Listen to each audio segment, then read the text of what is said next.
Dili ko paturdyako ni Mrs.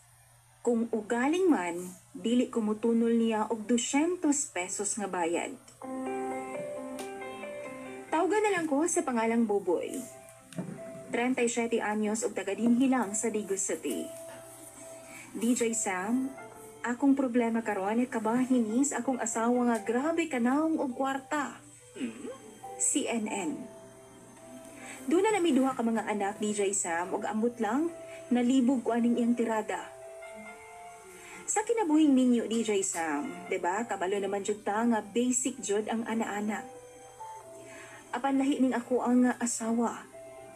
Daw GRO ang iyahang tirada. Di mo abli sa iyahang palda kung dili nimo tunulan og kwarta. Ultimo lang pud intaw ng akong pangwarta, DJ Sam.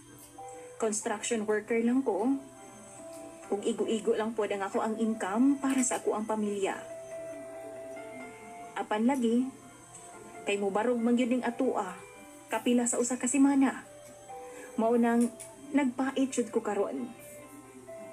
Sa unang mga bulana sa among kaminyuon, DJ Sam, okay pa man mi. Unlimited ana-ana. Pero sukad nga nangayo siya og pang rebound nako, nga wa gid nako nahatagan kay lagi kulang pa man sa mo ang pang-adlaw-adlaw.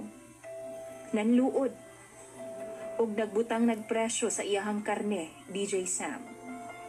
Hinuon magpautang man si NN. Kung wa gid ko'y kwarta tapos gusto kong ana-ana, pautangon man pud noon ko niya. Pero dapat bayran jud nako siya. O kung moabot na ang isa ka semana nga wa pa ko manguhit niya, DJ Sam, marupod. Magpasaboy-saboy pud nga siya sa kong atubangan.